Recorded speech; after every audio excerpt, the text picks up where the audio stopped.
Alors maintenant, au niveau des altcoins, on a l'ETH, USDT. On peut regarder le ETH face au Bitcoin, comme on est un peu sur cette alternance. Donc on voit qu'hier, l'ETH a rattrapé toute la vague de Kettner et est venu se hisser en haut. Donc là, il a repris une petite dominance hier sur le Bitcoin. Bon, après, c'est que provisoire. C'est tant que le Bitcoin ne remonte pas des signes de vélocité. Alors, ah oui, juste, je reviens juste sur l'alt, donc sur les altcoins, l'indice des altcoins. Vous voyez ici un pareil, donc j'ai repris, donc là, ici par contre, c'est pas le plus haut de 2017, c'était par rapport au dernièrement, à août 2020, où les altcoins ont été assez hauts et puis sont redescendus. Donc vous voyez, j'ai fait une zone en prenant en compte juste la mèche, donc qui faisait zone de résistance. Donc là, voilà, on a aussi en jaune donc les possibles supports obliques à venir. Bref, ça on reviendra plus tard dessus. Pour l'instant, c'est pas à l'ordre du jour. Alors ici d'ailleurs, sur le ETH USDT, qu'est-ce qu'on a? Donc on voit, donc là les carrés, c'est un peu des zones de travail.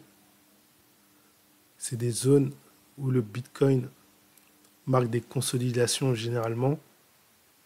J'appelle ça aussi des zones de travail. Ok, donc là, on a passé tout ça. On est sur un nouveau scénario. Donc là, on monte, on monte. Ok, donc le TH n'est pas trop en difficulté. Il a baissé dans la journée. Il m'a même fait une frayeur, mais finalement, je ne l'ai pas vendu. J'aurais pu, à un moment donné, quand je l'ai vu là, en fait, le Bitcoin, lui, il avait déjà... Enfin, j'avais déjà vendu du bull USDT, enfin du Bitcoin, quoi, en levé x3. Et je m'intéressais sur l'ETH, est-ce que je vends, est-ce que je vends pas. Mais comme il était toujours dans les vagues, je me suis dit, j'ai pas vraiment de raison de le vendre, il n'est pas encore en difficulté. Et donc, il m'a paru que le Bitcoin était plus en difficulté que les alts, finalement. Et d'ailleurs, le pourcentage des alts, généralement, qui est très élevé quand il y a vraiment une dégringolade de tous les actifs, il est beaucoup plus élevé que celui du Bitcoin. Là, il était légèrement plus élevé, mais pas de grand-chose, d'1% à peu près. Donc je me suis dit, il n'y a pas de catastrophe là sur les altcoins. Globalement, donc je m'alarme pas. Et donc le TH, donc finalement je l'ai pas vendu, je l'ai gardé. Et regardez, donc le TH, donc il a baissé. À un moment, je me suis quand même dit, est-ce que je le vends pas? Et je pense que sur cette zone-là, il a la possibilité de rebondir, ce que je m'étais dit. Et puis après, j'ai pas vendu. Je me suis dit non, je reste sur ton idée. Et puis en plus, après, bon, ça te fait beaucoup de choses à surveiller. Et c'est pas sûr que tu sois là au bon moment pour réagir. Donc je me suis dit non, laisse couler. Les altcoins, ça fait pas longtemps qu'elles ont fait leur rebond. Et si le Bitcoin continue à baisser, certainement que les alts vont, elles, en profiter pour monter. Donc pour l'instant, voilà, ne te tracasse pas et reste, reste investi. Et donc après, j'ai vu le TH descendre là, et je l'ai vu dans cette zone-là. J'ai dit, ah ouais, là, dommage, j'aurais pu prendre un truc, puisque je me suis dit, si j'avais vendu là, j'aurais pu racheter par là, et j'aurais fait un tout petit profit, mais bon, bref. Et je me suis dit, si ça continue à descendre, là, si ça va plus bas qu'ici, plus bas que cette zone, donc plus bas que cette zone-là, je me suis dit, ça va plus bas que cette zone-là, ça pourrait venir ici. Donc on aura une nouvelle zone après où il pourrait... Et là, je pense que c'était plus une zone où il aurait fait appui. Bon, après, il faut voir le passé. Je n'ai pas beaucoup regardé, mais voilà. Donc là, il y avait une zone ici d'appui pour faire support. Donc certainement que le Bitcoin, s'il était descendu plus bas, enfin le TH aurait fait rebond ici sur les 500 à peu près. Donc voilà, donc juste pour dire que voilà, j'ai bien fait, je suis resté en position, vous voyez, le TH remonte, voilà, tranquille. Bon, j'aurais pu prendre un petit profit, mais rien ne dit que je serais revenu à temps pour le prendre. Bon, globalement, si, parce que quand je suis revenu, j'ai vu que le cours commençait à remonter un peu. Mais bon, voilà, de toute façon, c'était pas un grand profit non plus. Donc, voilà, autant être tranquille dans la tête. Alors, l'XRP, c'est la vedette du jour, enfin, en tout cas du week-end. Pour moi, ça a été vraiment la vedette du week-end. L'XRP, fort mouvement hier, donc on va le mettre en daily. Hop, fort mouvement hier, 40% juste sur l'XRP USDT. Maintenant, je vais vous montrer l'XRP Bull USDT. L'XRP Bull USDT, 122%. Énorme, énorme. Et depuis quand je vous parlais de l'XRP, vous voyez, j'avais tracé cette zone, l'XRP était en dessous. Il n'était pas au-dessus. Il était en dessous et j'avais dit quand il va passer au-dessus, qu'il va clôturer au-dessus, j'achète de l'XRP. Regardez ce qui s'est passé.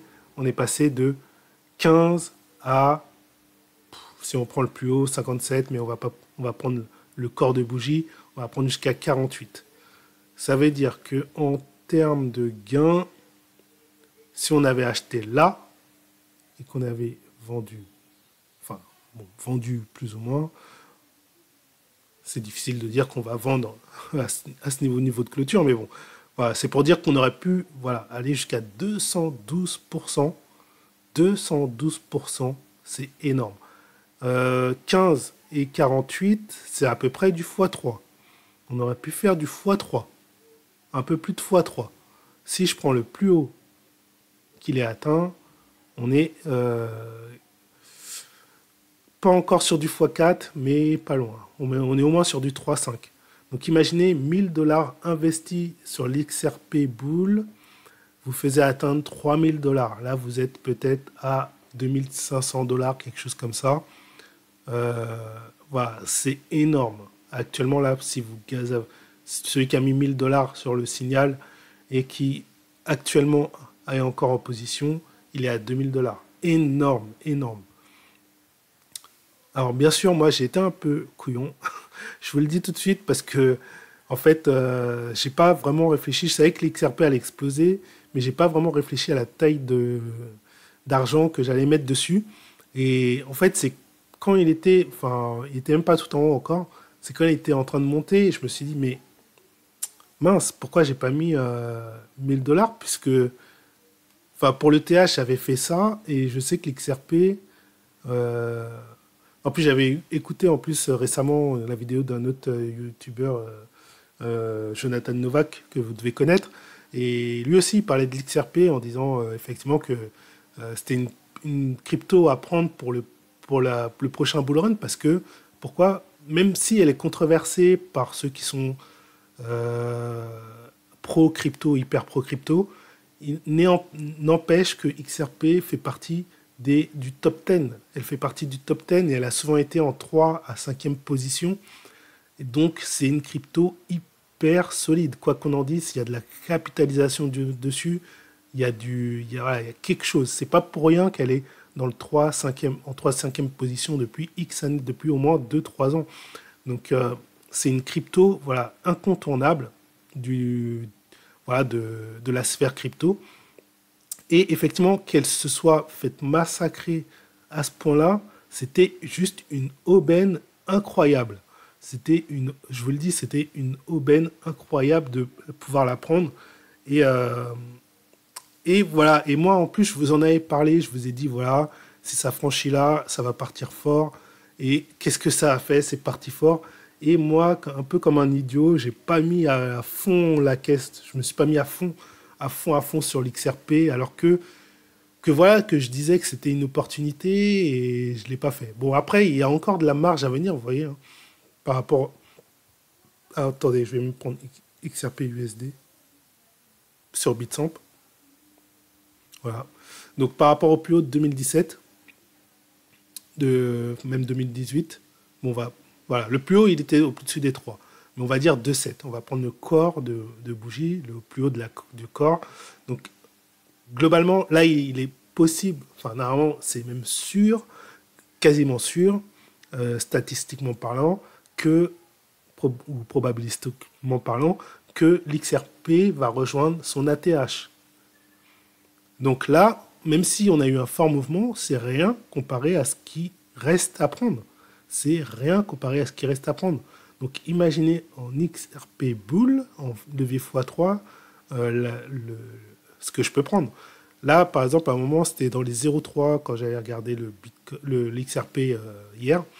Donc 0,3 à 3, ça fait x10. Donc là, clairement, là, ce que j'ai mis dedans, ça va faire x10. Et donc si vous avez mis 1000 $, vous pouvez attendre à faire x10. Si vous avez pris encore plus bas, c'est plus de x10, c'est x15 à x20. C'est énorme, juste en XRP USD, hein, USDT, USD. Et là, je parle juste à les rejoindre les plus hauts. Je ne parle pas de la fin du bull run. La fin du bull run de XRP sera certainement encore plus haut. Mais rien que cette perspective-là, elle est énorme. Et voilà, donc là, moi, je me suis mis sur l'XRP dans l'objectif qu'il atteigne ce niveau-là. Quand il aura atteint ce niveau-là, je dégraisserai un peu l'XRP, ou de moitié, et je le laisserai après aller jusqu'au bull run 2021. Enfin, en tout cas, c'est ce que je me dis au jour d'aujourd'hui. À voir après l'évolution des cryptos, comment ça se passera. Mais voilà, au jour d'aujourd'hui, c'est ce que je me dis. Ok, donc voilà, donc je voulais vraiment parler de l'XRP parce que l'XRP, voilà, c'était vraiment la crypto du week-end. Et voilà, et c'était une grosse crypto, imaginez une crypto qui est dans le top 5, top 10, qui fait plus 40%. C'est incroyable, ça m'a scotché.